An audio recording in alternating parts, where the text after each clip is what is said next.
পশ্চিমবঙ্গের মাননীয় মুখ্যমন্ত্রী মমতা বন্দ্যোপাধ্যায়ের অনুপ্রেরণায় হলদিয়াতে শুরু হলো 2 দিনের শ্রমিক মেলা।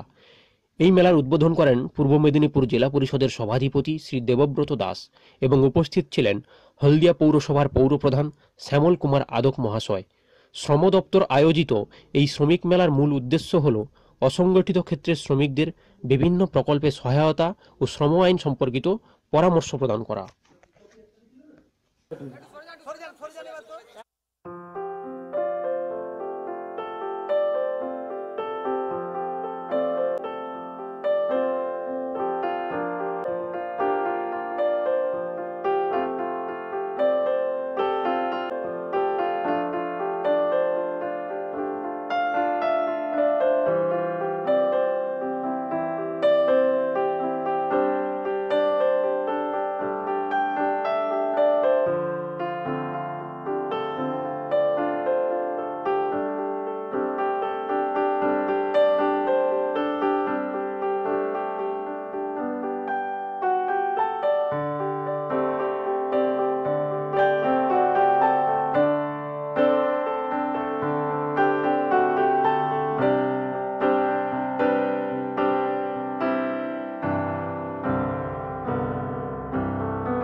হলদিয়া শিল্পাঞ্চল এলাকার দুর্গাচকের এই মার্কেট কমপ্লেক্সে আমরা রাজ্য সরকারের গুরুত্বপূর্ণ দপ্তর শ্রম দপ্তরের শ্রমিক স্বার্থ সুরক্ষার স্বার্থে মাননীয় মুখ্যমন্ত্রীর একান্ত ইচ্ছাকে প্রতিফলিত করার লক্ষ্যে আজ থেকে 2 দিনের শ্রমিক মেলার শুভ উদ্বোধন সূচিত হয়েছে।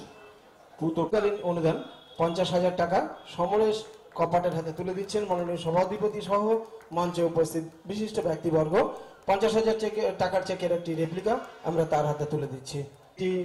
তার হাতে প্রদান করবার জন্য অনুরোধ জানাচ্ছি। 25,000 টাকার চেকের একটি রেপ্লিকা তুলে দেওয়া হচ্ছে।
দেখুন, কেউ যদি বলে এটা বিরোধীরা বিরোধীদের মতো কথা বলবে, কিন্তু আমরা যে কাজগুলো করছি এটার কোনো সমালোচনা ওদের মুখে সাজে না।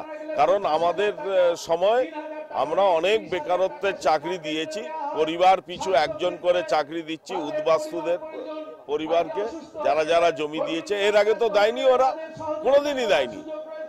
এবং শুভেন্দুবাবু আসার পরে আপনি সিএসসিতে দেখুন 3000 লোক ঢুকেছে, যারা জমি দিয়েছে তাদের মধ্যে থেকে, জমিদাতাদের মধ্যে থেকে পরিবার পিছু একজনকে দিয়েছে। আইপিসিএল এ জমি, আইপিসিএল তৈরি হয়েছে, জমিদাতাদের মধ্যে থেকে চাকরি দেওয়া হয়েছে। এই জিনিসগুলো ওদের মুখে শোভা পায় না।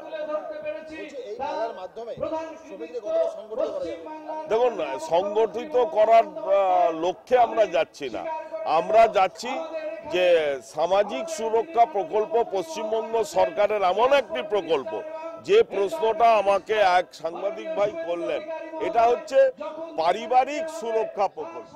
এই যে বেকার হয়ে যাচ্ছি, খেতে পাচ্ছে না, এইগুলোর থেকে একেবারে রক্ষা কবচ হচ্ছে সামাজিক সুরক্ষা প্রকল্প। তাকেই শ্রমিকের মধ্যে যাতে এটা গ্রহণযোগ্যতা আরো বাড়ে, আরো এর ব্যাপ্তি ঘটে, তার জন্য এই মেলা। এটা কোনো খাওয়া দাওয়া বা অনুষ্ঠান করার জন্য না, শ্রমিকদেরকে বোঝানোর ব্যাপার যে সামাজিক সুরক্ষা প্রকল্পে থাকলে এই বেনিফিট পাবে, তোমার কিছু হয়ে গেলে তোমার পরিবারের এই বেনিফিট হবে। এই জিনিসটা শ্রমিকের কাছে তুলে ধরা, আর কোনো লক্ষ্য নেই। যে মেলাটা একান্ত জরুরি মেলা, এবং আমাদের জেলা সারা রাজ্যের মধ্যে প্রথম জেলা যেখানে অসংগঠিত শ্রমিকদের রেজিস্ট্রেশনে আমরা ফার্স্ট আছি। এবং সেক্ষেত্রে যে সেক্টরগুলো বাকি আছে, আমি তো আপনাদের সামনে বলেছি, রাজ্য সরকারের দৃষ্টি আকর্ষণ করেছি, সেই সেক্টর থেকে যারা অসংগঠিত শ্রমিক আছেন তাদের আর্থ সামাজিক অবস্থান এবং সামাজিক সুরক্ষাকে আরও দৃঢ়ীকৃত করার জন্য আমরা নানাবিধ কর্মসূচি করছি। বিশেষ করে আমরা জেলা পরিষদ, যেহেতু আমরা সেলফ লোকাল গভর্নমেন্টের সর্বোচ্চ জায়গায় আছি, আমি সমস্ত মিউনিসিপ্যালিটি এবং পঞ্চায়েত স্তরের সব নেতৃত্ব এবং এএলসি, ডিএলসি এবং ওদের অফিসারদের নিয়ে আমরা রূপরেখা শীঘ্রই তৈরি করব, যাতে আমাদের জেলায় কোনো মানুষ যাতে পিছিয়ে থাকতে না পারে, কোনো শ্রমিক সম্প্রদায় তারা গভর্নমেন্টের ঘোষিত কর্মসূচির আওতাভুক্ত হয়, যাতে আওতাভুক্তির বাইরে না থাকে, তার জন্য আমরা সচেষ্ট থাকবো। না শুনুন, আগের সরকার তো শ্রমিক আন্দোলন করেছিল, ইনকলাব জিন্দাবাদ, শ্রমিকের স্বার্থ রক্ষা করতে হবে, কিন্তু বাস্তবতার নিরিখে কোনো স্বাস্থ্য রক্ষিত হয়নি, কোনো স্বার্থ রক্ষিত হয়নি।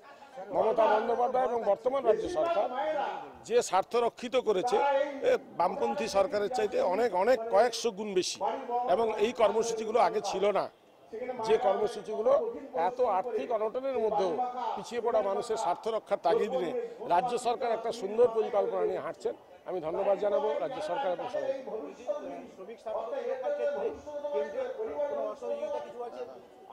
দেখুন, এখন কেন্দ্রীয় সরকারের যে প্রকল্পের যে মাপকাঠি ছিল, সেই মাপকাঠির একটা ছোট্ট অংশ তারা কিন্তু আমাদেরকে দিত, কিন্তু আমরা দেখেছি আজকে এই স্বাস্থ্য বিমাকে কেন্দ্র করে যে কর্মসূচি নিয়েছে, আমাদের 44% আমরা দিই, বাকিটা কেন্দ্রীয় সরকার দিচ্ছে, আর সেখানে আয়ুষকে দিয়ে তাদের লোগো লাগাচ্ছে। এটা তো হতে পারে না। আমরা বেরিয়ে এসেছি, কালকে মুখ্যমন্ত্রী ঘোষণা করেছেন, আপনি দেখেছেন তো, আমরা বেরিয়েছি। ওকে আমরা করলে আমরা রাজ্য সরকার আমরা পুরোপুরি টাকা দিয়ে করব, এবং মুখ্যমন্ত্রী দৃঢ়তার সঙ্গে সেই কথাটা বলেছে। তো আমরা কেন ওটা পরনির্ভরশীল হব না? আমরা আমাদের রাজ্য সরকার যেভাবে উদ্যোগ নিয়েছেন, আমি নিশ্চিতভাবে সেভাবে চলব। হলদিয়াতে 3টে কারখানা 3 বছর ধরে বন্ধ, 2000 শ্রমিক কর্মহীন, তারা বলছে নিশ্চিতভাবে শ্রমিকদের কর্ম সুরক্ষিত নয়, শ্রমিকদের সুরক্ষিত শ্রমিক মেলা করে কি লাভ? না না না, শুনুন না, বিক্ষিপ্ত দু একটি জায়গা ঘটেছে। আপনি চা বাগানের দৃশ্য দেখেছিলেন আগে, এখন চা বাগান তো এক এক করে সব খুলে গেছে। তো এখানেও এই জটিলতা তো আজকে নয়, দীর্ঘদিন ধরে ছিল। সেই জটিলতা বাম সরকারের আজকে যে মানে তাদের যে কাজকর্মের যে বিষক্রিয়া, সেটা পরে প্রতিফলিত হয়েছে। আমরা চেষ্টা করব নিশ্চিতভাবে শ্রমিকের স্বার্থ রক্ষা এবং এই কারখানা বন্ধ হওয়া কারখানাগুলোকে কেমন করে আবার নিয়ে আসা যায় এবং শ্রমিকদের আবার পুনরায় কাজে নিয়োগ করা যায়, তার ব্যবস্থা, সমস্ত ব্যবস্থা রাজ্য সরকার নিচ্ছে। দেশ থেকে বিদেশ, জেলা থেকে ব্লক, রাজনীতি, খেলা, বিনোদন, সমস্ত খবরে টাটকা আপডেট পেতে সাবস্ক্রাইব করুন আমাদের চ্যানেল হলদিয়া লাইভ।